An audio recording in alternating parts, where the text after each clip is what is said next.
គេឲ្យនៅគ្រប់ខេត្តមិននំមកកញ្ចប់ដូចអ៊ំឯងទេណ៎ណាចောက်អ៊ំសួងមកអត់អ៊ំសួងណានេះស្រាប់ហើយម៉េចអ៊ំសួងហ្នឹងប្អូនម៉ែខ្ញុំអ៊ំសួងប្អូនម៉ែខ្ញុំមិនអញស្គូត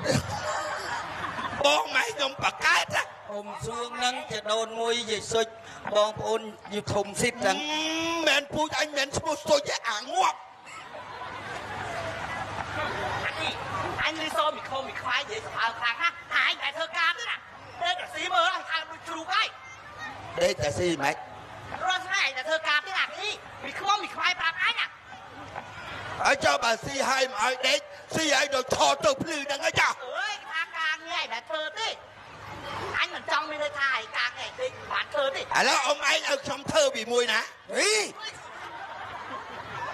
បកាច់និយាយអញថាម៉េចអញតែខុសចុះអញតែខុសចុះ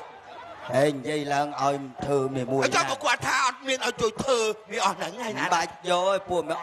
ឲ្យទៅទីក៏អញយកដែរមាន3នាក់ហ្នឹងលេងស៊ីគូថៃទេអូងាប់ហើយអានេះក៏និយាយស៊ីគូថៃដែរអាកន្លងរាល់ថ្ងៃ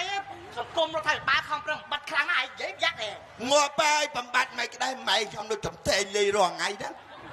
ហើយមិនទាន់ដល់ពេលទេ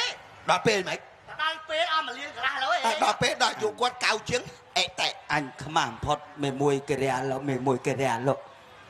វាអត់លេងស៊ីគូថៃថ្ងៃមុនអញអង្គុយប្រហែអត់ធ្លាក់លីអូតែគេថាថ្ងៃហ្នឹងខ្ញុំត្រូវហើយគេទៅដឹងគេឃើញអីអញគេទៅចាក់កៅទៅកៅ